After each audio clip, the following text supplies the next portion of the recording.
Hello and welcome to Baseplate Reviews. Today I'm going to take a look at the new sets that LEGO are releasing coming up on March 1st and pick out any that I think are great sets, plus maybe make some decisions about what I'm personally going to pick up. I'm in Calgary on March 1st, so I think I'll take a trip to the LEGO store for the new launch day. Let's start off with something fun, and that's the Creator 3-in-1 set Forest Animals Red Fox 31154 at $50 with 667 pieces. This looks like it is up there with the recently released Kingfisher as a really nice animal set. All three builds of this Creative 3-in-1 look great, with of course the primary fox build being the standout, but both the owl and squirrel are near perfect too. This is a real return to form for the Creative 3-in-1 theme for me, as I wasn't hugely impressed last year for the most part, and I just wasn't interested in the releases earlier this year. I likely won't buy this myself. I tend to prefer the better 3-in-1 buildings that can suit a city, but I think it's up there as one of the best sets for March 1st. There's also another 3-in-1 set, Sea Animals 31158 for $30 with 421 pieces also releasing. This seems nice enough, but levels below that Red Fox set. There are 4 Speed Champions sets releasing, with the Audi S1 e-tron Quattro race car 76921 with 274 pieces, a 2023 McLaren Formula 1 race car 76919 with 245 pieces. Formula 1 sets are always pretty popular, and this looks faithful to the actual car. And then there's a Ford Mustang Dark Horse Sports Car 76920 with 344 pieces. Those three are all priced at that $27 mark. There's also the double car pack, that is the BMW M4 GT3 and BMW M Hybrid V8 race cars at $45. I certainly don't collect every Speed Champions set, but I think the McLaren F1 car is going to be popular, and I personally will be looking to pick up the Audi S1 e-tron Quattro to go with the classic 80s Quattro rally car I already have. In the Icons range, we've got the set McLaren MP44 and Ayrton Senna 10330 at $80 and 693 pieces. Senna was a 3-times Formula 1 Drivers' Championship winner who tragically died in a crash at the San Marino Grand Prix in 1994, so this kind of works as a 30th anniversary of that, although the car here is a 1988 McLaren Honda MP44 that dominated the 1988 season. This set comes with a nice quote and printed picture of Ayrton Senna, but unfortunately it does look like this is a sticker, so anyone getting the set is going to want to apply that very carefully. I'm not a LEGO Technic builder by any means, but there are 8 sets releasing, including 2 versions of the same Mercedes Formula 1 car, with 42165 being a $26 pullback set that I think looks exceptionally good for just 240 pieces. The other version is priced at a premium $220, and this is set 42171 with 1642 pieces. I think there'll be a few F1 dads out there buying the expensive one for themselves and the pullback for their son or daughter. There's also a Neon McLaren Formula E race car 42169 at $50, which again has that pullback action. Finally, for the Earth-based Technic vehicles, we have a Kawasaki Ninja H2R motorcycle 42170 for $85 with 643 pieces. I'm afraid I really don't know if this is a good representation or not. Motorcycles just aren't in my kind of wheelhouse. Moving on, and we have 4 Technic sets releasing under the space theme that LEGO are so keen to splash across a lot of sets this year. We've got 3 vehicles that don't appear to be based on any specific real-life spacecraft, and these are the Surface Space Loader LT-78 42178 with 435 pieces at $35. We've also got the Mars Crew Exploration Rover 42180 at $150, and I do think this looks pretty cool, and kids can have fun picking up and loading the various canisters, etc. Finally, for these space vehicles, we have a VTOL Heavy Cargo Spaceship LT-81 42181 at $110 with 1,365 pieces. Apparently this is a futuristic cargo spaceship. For me it has the appearance of a drone, and I think there could be a few disappointed kids out there when they find out it doesn't have any flight capabilities. Finally, for the Technic space sets, we have a Tellurian, which is a planet and Earth moon in orbit 42179 at $75 with 526 pieces. It is a Tellurian rather than an orrery, as it doesn't have the other planets of the solar system, and I think this could be quite sought after for anyone who has kids obsessed with the science nature of space rather than the more fantastical elements of spaceships, etc. An interesting set coming out that doesn't sit under any particular theme is Carousel Ride 40714 at $25 and 232 pieces. I think this is a good one for city builders, even those that don't have a dedicated amusement park area, as it's one of those small portable rides that can be set up at a market or general event happening in a town or city. This might be missed by some, but I think it will be popular with those that do spot it. There are 8 new Harry Potter releases for March, with the buildable talking sorting hat 76429 at $100 being the most interesting, as it's going to have that sound brick, and of course the sorting hat itself comes from arguably as iconic a scene in the movies as there is, when Harry gets sorted into Gryffindor. He of course should have gone into Slytherin, but that's a debate for another day, and the story would have taken a much darker path that way. This set seems to do a really good job of representing the hat from the movies, and I'll be interested to hear how it sounds. There's a chance to get the cheap Flying Floored Anglia as its own standalone set for the first time at $15, with Ron and Harry minifigures plus Rat and Owl pieces too. The buildable Hedwig at 4 Privet Drive 76425 at $20 seems an odd set to me, but at least it's well priced with 337 pieces. You've got 2 more of the Hogwarts modular sets with the Castle Boathouse 76426 at $38 and the Castle Owlery 76430 at $45. These sets are going to be most of interest if you're putting together a large Hogwarts with the other modular sets, but I think these are pretty good with decent minifigs. Argus Filch in the Owlery set, and there's 5 minifigs in the Boathouse set, including a nice Professor McGonagall. There's also the Forbidden Forest Magical Creatures 76432 set, that looks a little expensive at $30 with just 172 pieces. But it does include a moulded buckbeak and a baby thestral, so if you do want those plus some interestingly coloured foliage pieces, this could be an option. We've got yet another Hagrid's Hut in Hagrid's Hut An Unexpected Visit 76428, which I think is the 5th time we've had a Hagrid's Hut set. This one is priced at $75 with 896 pieces. It's based on the first film, Harry Potter and the Philosopher's Stone, not Sorcerer's Stone as it was unfortunately titled for American audiences, and comes with 5 minifigs plus Fang and Norbert, the baby dragon. If you don't already have a Hagrid's Hut, this is a nice set, but $75 seems a bit high, although this is somewhat substantial and does fully enclose. If you can find it at 20% off, I think it would be a good buy for sure. Lastly, we have the Brickhead set of 5 Prisoner of Azkaban figures, 40677 at $50. With those 5 brickheads here, so it could be a great set to kickstart a display. It's got Harry and Hermione, yet again, plus Sirius Black, a Stag Bretonus, and a pretty creepy looking Dementor. If this goes anything like other recent multiple brickheads packs, then expect to see this on regular discount fairly soon. There are 6 Ninjago sets releasing, with one pretty interesting one in here. We've got the hugely overpriced Kai's Source Dragon 71815 at $38 and just 120 pieces. This seems insane compared to the 132-piece $16 set Young Dragon Ryu 71810, which would have to be the choice to go for of the two. There are 2 $120 sets with Wolf Mask Shadow Dojo 71813 with 1190 pieces being a pretty standard Ninjago style temple playset, but the Dragonstone Shrine 71819 with 1212 pieces actually looks to be a fairly advanced display set with a 13 plus age marker on the box. It has play features included, but looks to most certainly be primarily designed as a display set, and it looks like it has a pretty interesting build too. This is one of those sets that threw me a little, as I certainly wasn't expecting it. Some really cool stuff. There are a couple of other somewhat pricey, in my opinion, sets, including a $70 mech and a $50 off-road buggy. I'm not a collector of the theme by any means, but there are 5 LEGO Star Wars sets releasing, and these all have a commemorative 25 years of LEGO Star Wars logo on the box, plus a printed tile with the logo in each of the sets too.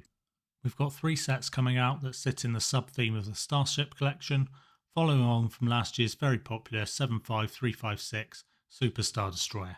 And these are the Millennium Falcon 75375 at $85 and 921 pieces, the Tantive 4 75376 at $80 and 654 pieces, and Invisible Hand 75377 at $50 and 557 pieces. I believe that was General Grievous's ship at one point. Those are all good alternatives for people who just don't have the display space or money for the huge UCS sets, but they are a little expensive for the size of them. Although I do have to say they look incredibly detailed for such small sets. A real triumph for the ingenuity of the LEGO design team. We're also getting a set that is similar to the Dark Trooper Attack set from a couple of years back, and that's Boarding the Tantive 4 75387 at $55. and this shows the classic scene where Darth Vader boards the ship in the OG Star Wars movie, and this contains 8, yes I said 8, minifigures, with 7 of them being related to this scene, and 1 extra ARC Trooper 5's exclusive minifigure. It looks like LEGO will be including some of these exclusive minifigures in several 25th anniversary sets over the year. Talking about exclusive minifigures, the final Star Wars set releasing is yet another buildable R2-D2, 75379 at $100 and 1,050 pieces. It looks pretty good and comes with a plaque, plus a small R2-D2 figure. But I think the main draw here for a lot of people is going to be an exclusive Darth Maul minifigure that I don't believe has ever been released in any format. Darth Maul was the main antagonist from the Knights of the Old Republic game from back in 2003, and that's an absolute classic for the original Xbox and PC. I think this is going to be a super popular set and would expect this to be bought by LEGO investors and regular fans by the dozen, just because of that minifig. Onto a brand new and pretty exciting theme, and we have 5 releases for the Animal Crossing theme that's sure to be popular and looks like a throwback to LEGO of yesteryear, especially the Fabuland series of sets that ran from 1979 to 1989. And I think I did play with some of these whilst I was at nursery, or preschool if you like, in the late 80s. These look to be priced reasonably well, and it's great to see 2 sets at or under $20. In Julian's Birthday Party 77046 at $15 and Bunny's Outdoor Activities 77047 at $20. It's a pity both of these only have the 1 minifigure, but those unique headpieces are probably a key driver of production costs, so it's somewhat understandable at this price point to only get the 1 per set. The biggest set is Nook's Cranny and Rosy's House 77050 at $75, with just 535 pieces, so this looks a little sus compared to the other sets with just 2 minifigs. I thought maybe they could have included Tom Nook's kids in here, but at least it does keep with the Animal Crossing theme of Tom Nook being an utter crook who lures you into a life of near indentured servitude in the games. At $40, Isabelle's House Visit 77049 with 389 pieces and 2 minifigs looks to be maybe the best value, with a fantastic looking house and decent parts to customise the set. Maybe the minifigs here, the aforementioned Isabelle and Fauna, aren't quite so great as the other sets. Finally, we have Capin's Island Boat Tour 77048 with 233 pieces at $30. Piece-wise, this doesn't look ace value, but you get that boat hull and most importantly 2 Boss Man minifigs in Capin and Marshall, who is described as a smug squirrel villager on the Animal Crossing wiki. Marshall is such an awesome minifigure. I can see that if he's not released in other sets that this minifig could potentially become very valuable in the future. This is a fun set with that island theme. All of the sets are encouraged to be very customisable, with lots of these square but rounded off edges plate pieces to form the bases, and the 2 sets of houses come with alternate window frames. I think the IP is such a good fit with LEGO and actually a far better fit than the Super Mario playsets. Some of the lifestyle pictures LEGO has on their website for this shows a young kid playing with it, but I think it's going to be popular across age ranges and can't wait to see what some adult builders do with these sets. I think this is going to be immensely popular, and that means that if you want these, I'd suggest getting them early.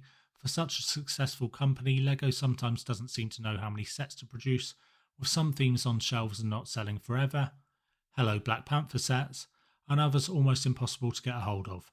Hope there's plenty of Animal Crossing sets produced for fans, but let's see what happens.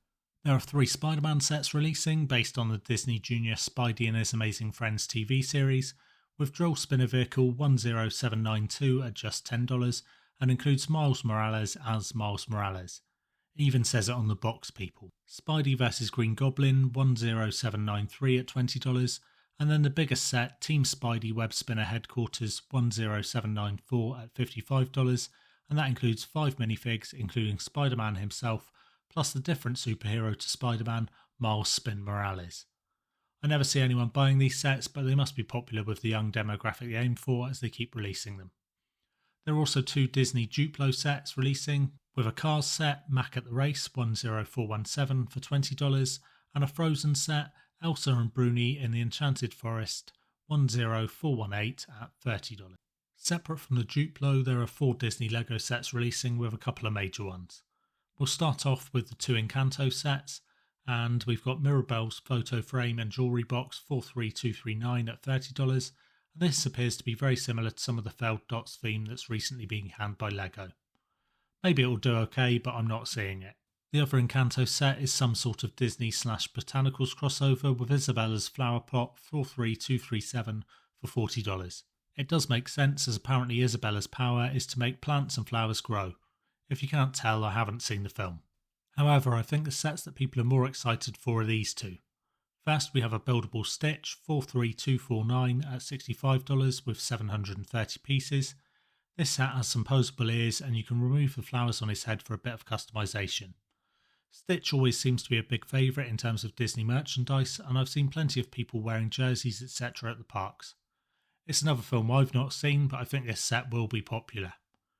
The biggest Disney set releasing is Snow White and the Seven Dwarfs Cottage at $220 with 2,228 pieces. It's a pretty big set, and even though it isn't enclosed at the back, I think it feels complete, and that glass coffin looks awesome. The minifigs are great, but maybe we could have had the Huntsman included, although with 10 minifigs here you can't complain too much. However, I would say I think that this should have come out last year for the Disney 100th anniversary, considering this was the most important film for the company. I'd also say that we have had already some pretty similar sets. If I'm looking for a cottage set in the woods with some cute Disney characters, I'll just take the recently retired Winnie the Pooh set at less than half the price. Plus, we also recently had the Ideas set Hocus Pocus, the Sanderson Sisters Cottage, for just $10 more than this, and that seems better than this for me. I know that there were some popular LEGO Ideas submissions for a Snow White cottage, so maybe some people will be disappointed this didn't go down that route. Finally, we have probably the most anticipated set of this release window, and that's the Icons Medieval Town Square 10332 at $230 with 3,304 pieces. It certainly looks good from a parts to price ratio, but I have to say the level of disappointment with this one for me is high. It looks perfectly nice, but as effectively a remake of 2009's Medieval Market Village 10193, I don't think this is nearly so fun. It has a decent selection of minifigs with 8 of them, but the animals are incredibly disappointing with just a cat, squirrel and small goat. Why couldn't there have been a larger animal or more goats? Also at $230, why oh why are we not getting printed pieces and instead having to apply stickers? I think my overall biggest gripe with this is, why is it aimed at adults? Surely kids would love some castle sets, but the only smaller sets recently released have been as gifts with purchase. You've had several pricey sets like the Icons Medieval Blacksmith and the amazing but $400 Lion Knight's Castle, plus the Creator 3-in-1 Medieval Castle, but there's no actual castle or medieval range with smaller sets like a horse and carriage or a knight fighting a dragon. It just feels such a missed opportunity in my opinion. In summary, I think this is an interesting release date, but there's not too much I personally will pick up. I haven't seen that there are any gifts with purchase on release day, but maybe if a good promotion comes up I could be tempted to spend more than I plan to. As it stands, that Audi S1 e-tron Quattro Speed Champion set is likely the only thing I'm sure to pick up, but I could be tempted to invest in the buildable R2-D2 as an investment piece. I think that thing's value is going to the moon like GameStop shares once it retires. Are there any sets here that you can't wait to get your hands on? If so, let me know in the comments below. I hope you enjoyed this, and if you did, please leave a like and consider subscribing for more reviews, mocks and mods, and city build updates. As always, be good.